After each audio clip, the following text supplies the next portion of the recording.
So yeah, when you get that email, you just kind of, I should have thought one step ahead. Hello everyone, welcome back to spaceforedit. On this channel we talk about all the things that they don't teach you in design school but you need to know in the real world. And in today's video I wanted to have a little nice chit chat with you, open up the curtain a little bit to the behind the scenes of what goes on in interior designers world, and that is the headaches, the discussions, the heartaches that interior designers have to deal with kind of on a daily basis really, and it's sort of a part of our job. Now don't get me wrong, I feel like I've in the past videos I've kind of focused on like maybe the downsides of the job, and I probably should make a video about the upsides of the job, because you know there's a reason why I'm doing what I'm doing. I'm an interior designer myself and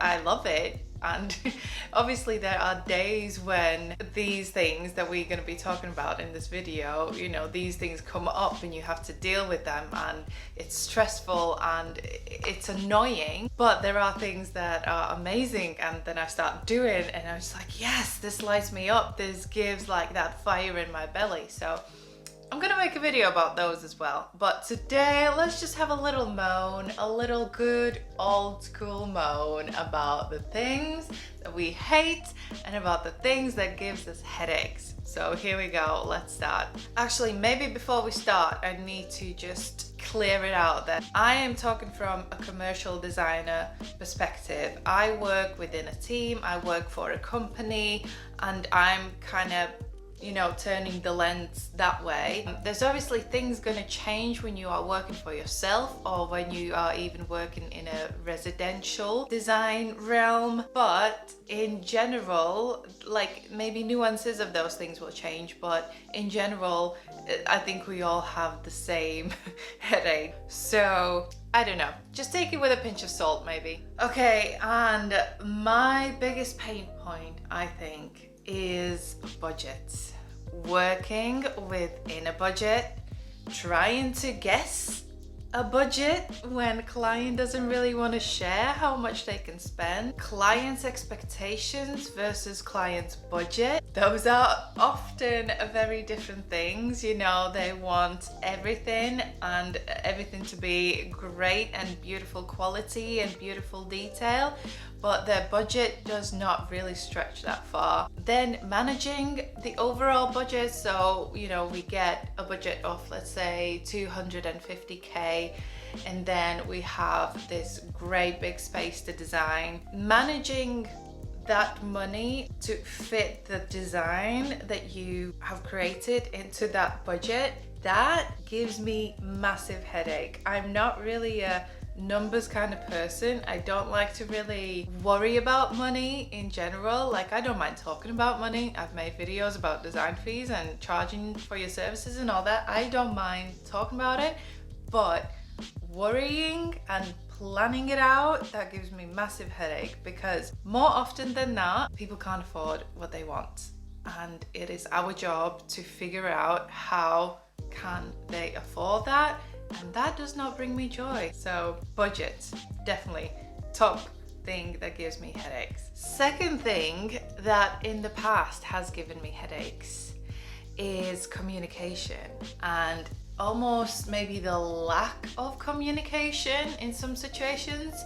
Sometimes when you are conversing with your client through emails, the vibe that you want to kind of get across does not come across the way that you meant, and people can misread things in different ways, and even myself feel like sometimes I read into it too much, or maybe don't read it correctly, and I don't know, but sometimes it's easier just to pick up the phone. To be honest, most times it's easier to pick up the phone, and if there's an issue, just talk it through. Communication in a way that clients like to change their brief, or like to change their brief in their heads and not tell you until it's too late, or until it's like the very, very last minute. And all the things that you've done, all the research or all the prep work that you have been working on is kind of going down the drain.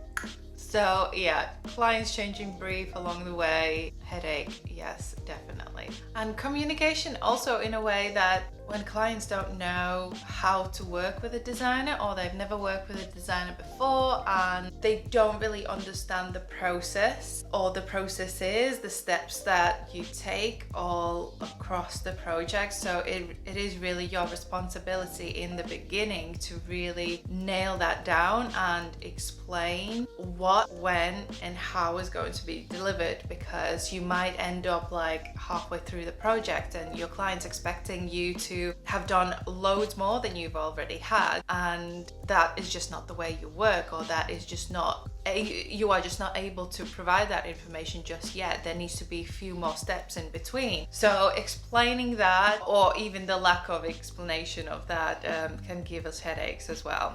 I guess something that I've already mentioned in previous videos is that sometimes, or very often, it feels like we have to be jack of all trades, like we have to know everything and we have to be up to speed with every moving part of the project. So again, I'm talking about bigger commercial projects when there's a lot of people involved. There's not just one client, there's a group of people that forms the client. Then you have your project managers, then you've got your suppliers and trades, and all of them are having their own conversations. All of them need information from you, and you need to be in the right mindset to zone in on those inquiries. And of course there's the client, they've got their own issues as well. So you are dealing with everyone, and it just can get quite a lot. And I think it gets easier managing all of that. It gets easier over time because you start to kind of think in advance. You know, you learn from each project, and then as you move forward, you know, oh, right, last time I had an issue with this, so this time I'm gonna do some work ahead so we avoid that conversation, or we avoid that argument there. So yeah, that's something that can be worked on, but it can give you some headache and some sleepless nights and some trauma.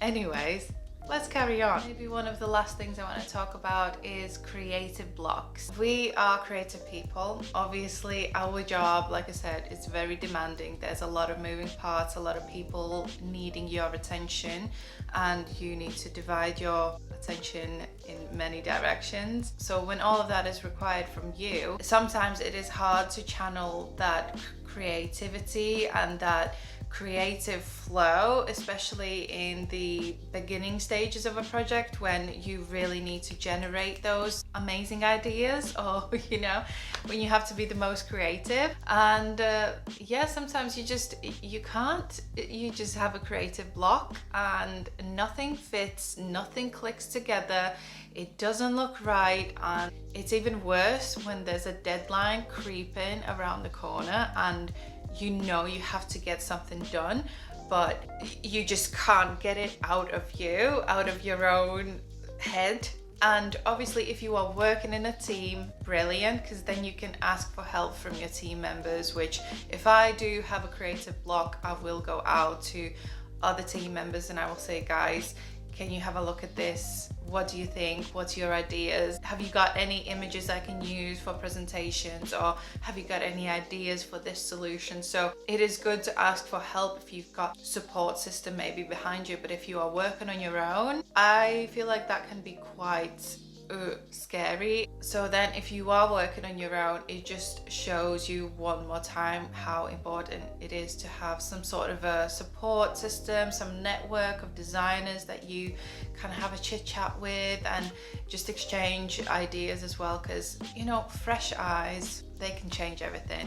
Or even for yourself, sometimes I just like to step away from it. I just tell myself, okay, it's not gonna happen today, I'm gonna try again tomorrow. And what happens? You get a good night's sleep, you come back to it and you do a bit more research. Maybe this time the Google or the Pinterest algorithm throws out a lot more inspiration that is very suited for the project, and boom, you got it all sorted, and yesterday's headaches, yesterday's worries were for nothing. So, you know, swings and roundabouts.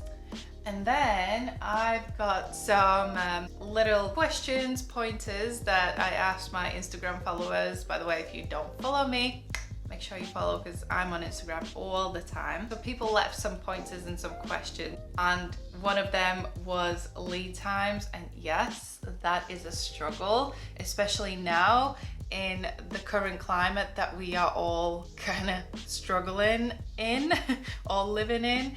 And lead times are crazy. Like, we are installing projects that need equipment, fridges and coffee machines and like big equipment like that, and the lead time is like 3-4 months, and it is just insane. Our clients don't have that kind of time to wait, and that is just one side of the business. So there's a lot more, but yes, lead times definitely will give you headaches. Is it done yet?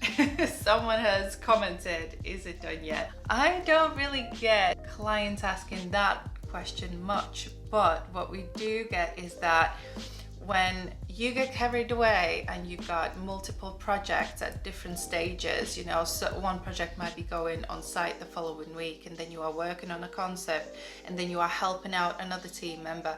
So you got all of this going on, and it's easy to forget to update your client. So when you get that email chasing you, just wondering where this was, or just wondering if you figured that out or got that information. So yeah, when you get that email, you just kind of, I should have thought one step ahead. Okay, next, how to tame clients when they start buying their own furniture. Oh, yeah, I think, no, actually, this is for both. This is for residential and for commercials as well, because I worked with a client. We were working on an Italian restaurant, and they were independent business, small business owners, you know, so it's not like they've got loads of funding coming from somewhere else. They just got their own funding, you know, they've locked it in, and they have to make it happen.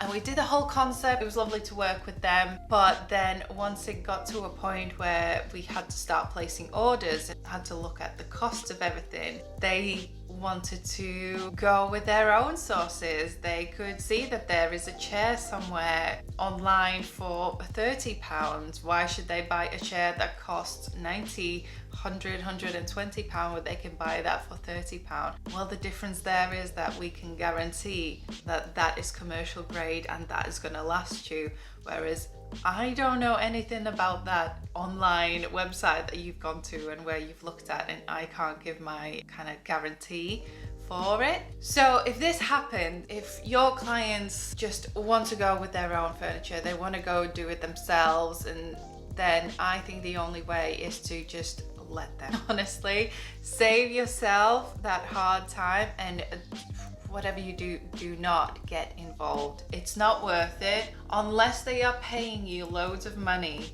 to manage that. It's probably not worth it. So just let them be, let them buy their own thing and write it off. But I know you wanted that project to go on your portfolio, and it would have looked amazing, and 100% been there, done that. But honestly, save yourself some headaches and just let them be. And the last one we have is how to charge and get paid on time.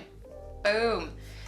One of the biggest headaches for sure. I think it all comes to client management, client and time management. I think I have shared also in the past that people have not paid me, and it is tough and it is annoying, but you learn from those mistakes. So I would always say definitely get 50% upfront of your design fees, always, before you start doing any design work. If that money is not in your account, don't do it. Just don't start even. Don't waste your time. If you want to charge upfront for your initial visit, do that. Some people do it. It makes them feel more comfortable. It makes them feel more safe. Definitely always get that 50% payment, so at least you are paid up to a certain stage.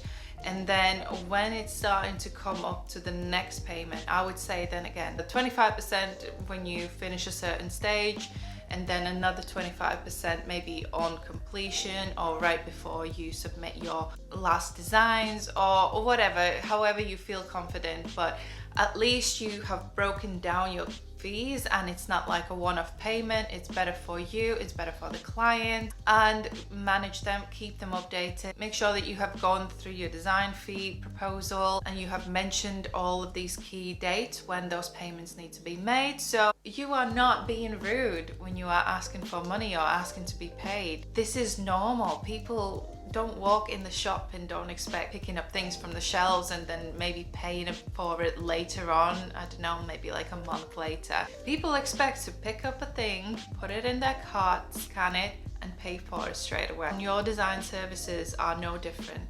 At least I can't see them being any different. So, and that is a headache, but there is a solution for that headache.